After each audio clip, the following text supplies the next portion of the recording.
నిరుద్యోగ యువతకు స్వయం ఉపాధి కోసం ప్రతిష్టాత్మకంగా చేపట్టిన రాజీవ్ యువ వికాసం పథకం కింద తొలి ఏడాది 5 లక్షల మందికి మంజూరు పత్రాలు ఇవ్వాలని ప్రభుత్వం నిర్ణయించింది.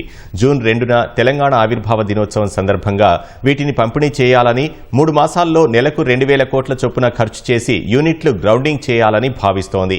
ఈ పథకం కింద ఇప్పటికే జిల్లాల్లో క్షేత్రస్థాయి పరిశీలన ప్రక్రియ ప్రారంభమైంది. ఈ నెల 25 నాటికి జిల్లా మంత్రుల అనుమతితో లబ్ధిదారుల ఎంపికను పూర్తి చేసేందుకు సంక్షేమ శాఖలు సిద్ధమయ్యాయి. ఈ పథకానికి రాష్ట్ర వ్యాప్తంగా దాదాపు 16.20 లక్షల దరఖాస్తులొచ్చాయి.